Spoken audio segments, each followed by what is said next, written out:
Okay, y'all, let's get those Q&As underway. Y'all asked me a lot of questions. I solicited your questions, solicited your advice, or solicited your solicitations of advice. I didn't get so much of the latter, which is fine and completely understandable, but I did get a lot of questions, and so let's get to it here. This will probably be part one of at least two, maybe three different parts, because there were so many questions. And I'm going to go from oldest to youngest as far as the questions go. First question was from Bonto Max. He asks, can you name three women in the public eye you respect? Well, one of them that I will name, I can't remember her name right now, but the judge out of Florida who ruled that masks in transportation hubs, on airplanes, on trains, on planes, on buses, that it was illegal. She struck down the mask mandates. Admire her a hell of a lot, even though I don't know anything else that she's done or said. But just for that decision, I respect her. Chloe Savini, great actress, loved her in everything she's ever been in. She's just fantastic. Has a certain quality about her that I don't know, and I don't know whether she's like an admirable person in real life. She's probably some raging liberal or something, but as an actress, I really like her, and that's two. I can't think of anyone else in the public eye but that doesn't mean that I don't respect women as a group. It just means that I tend to think of everyone who's in the public eye in a jaundiced sort of manner. Moving on, where is Gonzalo Lira? This is interesting. Gonzalo Lira, aka Coach Red Pill. I only knew that was his name, I think, a few days ago. I know that he was in Ukraine and that he had lots of hot takes about the war. I guess he's missing now, huh? I didn't know that. Well, where is he? It's not like I would know. And is he okay, or is he dead? That's not like I would know that either. But let's pray that he's all right. All right. Juxtaposition asks, do you think Putin/Russia is simply the controlled opposition installed by the NWO? How am I supposed to know that? It's possible. It's possible. I'm open to the possibility, but I don't think I can know or will or ever will know. I think, or any of us can or ever will know. I think we have to have a sort of schizophrenic perspective on certain things. When it comes to public figures, I like, for instance, I know on one level that Elon Musk is like a good cop for the reptilian for the reptilians, for the evil elites. He's like the good cop to Bill Gates or Anthony Fauci's bad cop. Okay, I know that on one level, but on the other hand, I think one can still, maybe there's a bit of cognitive dissonance involved here, but I think one can still see, him, Elon, really shaking people up at Twitter and saying that he's going to enforce free speech there and blah, blah, blah, and doing other things here or there. We can still take pleasure in that, even if we ultimately think that Elon is just another one of them. I think we should be able to do that, because I think if you just say, "Oh, they're just all bad," and even when one of them does something good, I'm still not gonna like him or appreciate him or even, in some way, say, yay Elon, or yay Trump, or yay whoever. I think you have to, you end up developing an overly jaundiced point of view, if that's the case. And I think you have to, while being grounded in realism, you can also enjoy small victories that are won, even if they are won, just on behalf of somebody trying to uphold the left and the right side of the same corrupt system. I don't know. That's just how I see it. Okay, Halper. Oh, wait. Juxtaposition had more. I'm glad you retracted great from your description of Striper. Yeah, I was never a fan of Striper. Never a fan of never. I'm not really a metal fan. Don't kill me, some of you. Never really. I mean, I respect it as a genre. It's just never been something that's really spoken to me. Okay, so Jux just doesn't like Striper, and I'm not a fan of theirs either.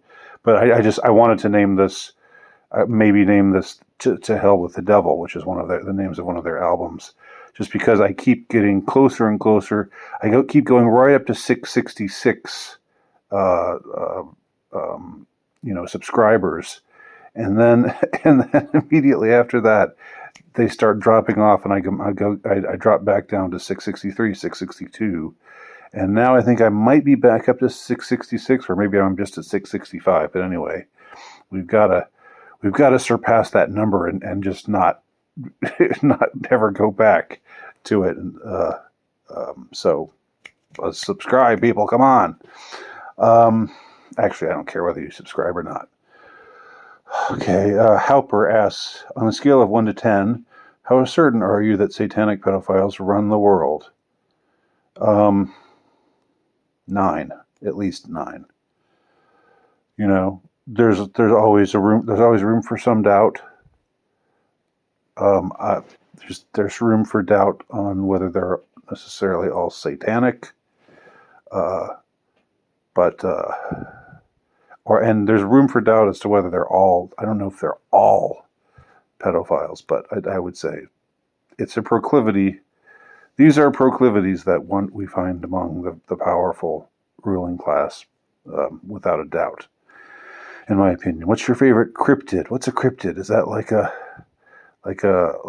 animal that might or might not exist, like Bigfoot, or Loch Ness Monster, or somebody like that? I don't think I have a favorite. I'm sorry.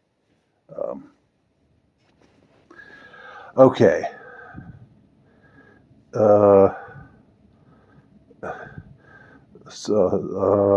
Igor/Solomon asked, if you were Chad Speedy Gonzalez, how would you pick up them Latina bitches?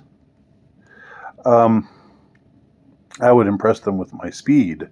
Obviously, my speed would be my greatest asset, and it would all fall out from there. If you've got a talent that makes you stand out from other men or other mice in this, in this case, then you've pretty much you've won more than half the battle. So actually, that was kind of a softball question. Igor/Solomon asks, serious question. The world is ending physically. Interesting. The world is ending physically. Okay, it's just a funny way of putting it, but I see what you're saying. How would you spend the final day with your kids? If there's any resentment still intact between you and your ex-wife, what would be your method of reconciliation with the mother of your progenies? People, I hear a lot about if we just have a few hours left until we all die, don't you want to spend that time with your family, right? I don't know. I've never really, you're all about to be dead in a few hours anyway. I don't see why that's such a maybe this makes me seem cold-hearted, but I don't you want to see them again to say goodbye to them one last time, or die in their presence as opposed to dying outside of their presence. I don't know whether. We're all, whatever happens next, we're all going there, right? I don't know why I would. It just seems like one of those melodramatic. I'm sorry to sound like I'm hard on you, Igor/Solomon. It just seems like one of those melodramatic sort of premises that I've never really understood. Like, if the world's going to end in 4 hours, oh my gosh, I've got to see everybody that I know and love and say goodbye to them one last time. Well, why? Who cares? You're still going wherever. You're still all going. Well, maybe not the same place, but you're still all going wherever you're going after those 4 hours are over. Anyway, that's my thought on that subject.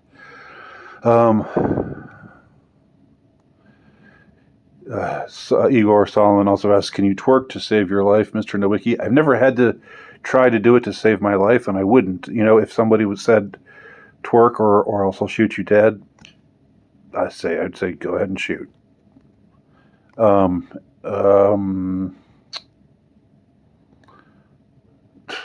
Okay. Hey, Andy, do you think it's likely the West is going authoritarian? This is JT.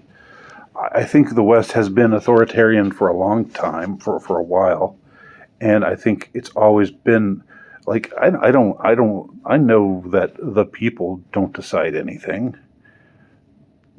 You're a fool if you think that. You're a fool if you think that elections make any difference whatsoever. Everything is decided by the unelected powerful. So in that sense, we're already authoritarian. But I don't know whether, if you're asking if we're going to take on all the trappings of authoritarianism, and just even discard the entire pretense of democracy, like they did in, say, Nazi Germany or fascist Italy or Soviet Russia. Probably not. Democracy is the thing that they fetishize that word democracy and democratization. They always talk about those kinds of things, even when they're talking about just imposing what they want. So I think we're already authoritarian. And the thing is, we got to do something about that. You and I and the rest of us. But what exactly? Well, we got to work on that. Certainly don't just knuckle down and profess your fealty to your overlords. All right. Igor Solomon, I love you, but I'm going to skip that one. Buffalo Mo asks, are you a Mormon? I know why you asked me that, because my email address is nephite17@gmail.com. The Nephites are a race of people who are talked about in the Book of Mormon. That's where I got my handle from, my email handle from. I've been fascinated by the Mormon faith, the Mormon culture, by everything Mormon. I've been fascinated by it since I was maybe 20 years old. So for much of my life, it has fascinated me, but it has never called out to me as something that I would wish to become. So no, I am not a Mormon, and I don't plan to become one. Let's see. Okay. Orthodox Phronesis, what do you think will be the counterculture of the 2020s? I mean, aren't we doing it right now? Do we have to? Do we have to wait for something to unfold? Isn't that what this is? Isn't not just this, but this and other venues like it. He goes on to write, or to be more specific, those that go essentially unnoticed and unscathed by the changes made by society, you sound like you have something in mind, and it probably has to do with orthodoxy, but I don't know.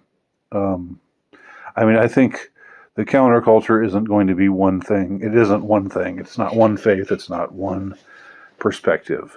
It's anybody who we're a big tent, and we have to work together. In my opinion, this has always been my view. We have differences, significant differences with a lot of the people that we're on the same side with, but we have to put those aside for now and defeat the juggernaut together, or I don't know, defeat it, but we have to fight against it. We have to not knuckle down under to it and score victories where we can against it. So what's it going to look like, or what will be the counterculture? It's going to be a lot of things. It's Christian, it's Catholic, it's Orthodox, it's pagan, it's a lot of different things. It's people of any faith, people of no faith. But just anybody who sees that the prevailing system and the prevailing set of values that is being imposed in a top-down manner is deeply wrong and evil.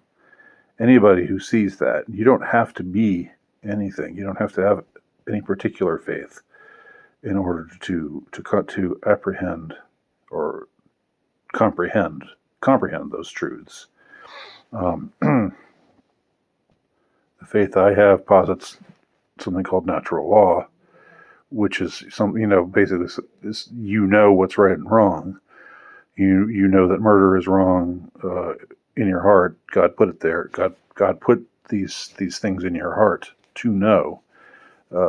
You don't have to be told these things. You don't have to have these things affirmed by faith in order for them for you to know that they are wrong, and correspondingly to know what's right. Where Eagles Dare asks, what are your go-to channels and sources? I don't know. I don't really have places that I swear by. I don't just. First of all, I'm not a newsy guy. I don't really want to know what's going on in the news. So it's not like I think to myself, who can be trusted out there who's broadcasting the news. I certainly know that it's you can't trust the mainstream sources. They're all bought off. They're all controlled. They're all brought to you by Pfizer, etc.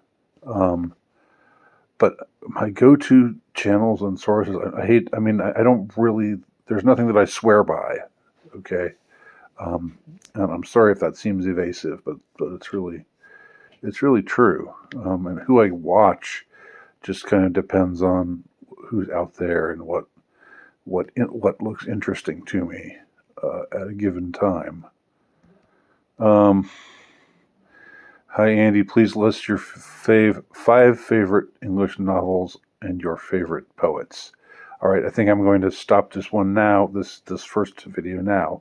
And I'll begin with that one. I'll give myself some time to think of the answer to that one and begin part 2 with that one. So thanks for your questions. Hope you enjoyed or, in some way found my answers to be somewhat, thought-provoking or emotion-provoking or provoking in some way. Talk to you soon.